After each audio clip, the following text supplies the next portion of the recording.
इस वीडियो में हम बात करेंगे तुलसी माला पहनने के नियमों के बारे में। लेकिन तुलसी माला पहनने के नियम जानने से पहले हम बात करते हैं कि तुलसी माला कौन कौन पहन सकता है, तुलसी माला को कब और किस दिन पहने और तुलसी माला को कैसे धारण करें। तो सबसे पहले हम बात करते हैं तुलसी माला कौन कौन पहन सकता है। तुलसी माला को कोई भी पहन सकता है, बच्चे से लेकर बूढ़े तक इसे कोई भी पहन सकता है।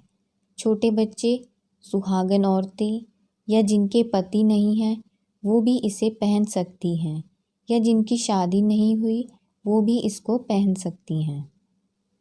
तुलसी माला को कब और किस दिन पहने। तुलसी माला को आप थर्सडे, किसी भी बृहस्पतिवार को पहन सकते हैं। इसके अलावा 11 एकादशी को, पूर्णिमा पर और कृष्ण जी का कोई भी दिन हो, आप उस दिन पर इसे पहन सकते हैं। जैसे कृष्ण जन्माष्टमी या अक्षय तृतीया पर आप तुलसी माला धारण कर सकते हैं।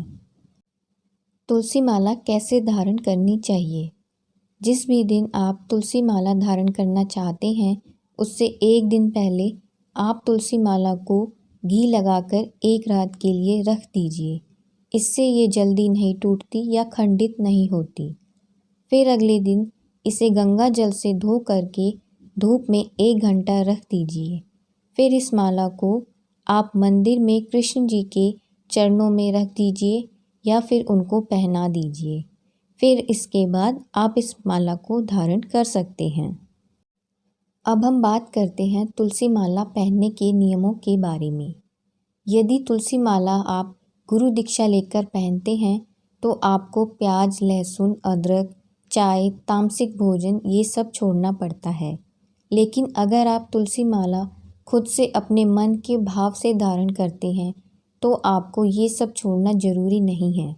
लेकिन अगर आप छोड़ना चाहें तो आप छोड़ सकते हैं।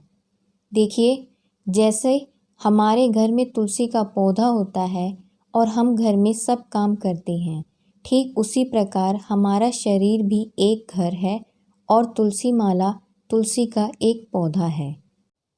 अब प्रश्न आता है कि हम पीरियड्स के अंदर तुलसी माला पहन सकते हैं। तो जी हाँ, हम पीरियड्स में भी तुलसी माला पहन सकते हैं।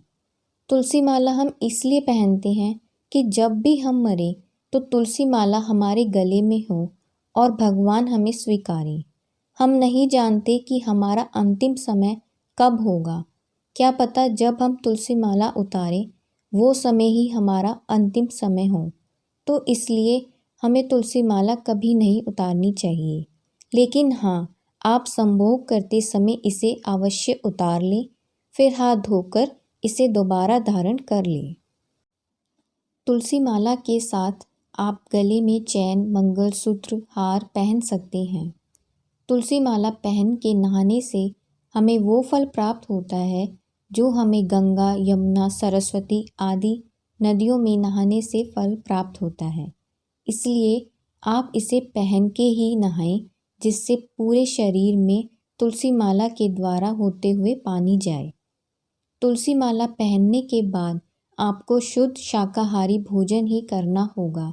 आपको मांस, मदिरा, पान, अंडे ये सब कुछ छोड़ना होगा। सबसे लास्ट, सूतक नातक में भी तुलसी माला अपवित्र नहीं होती।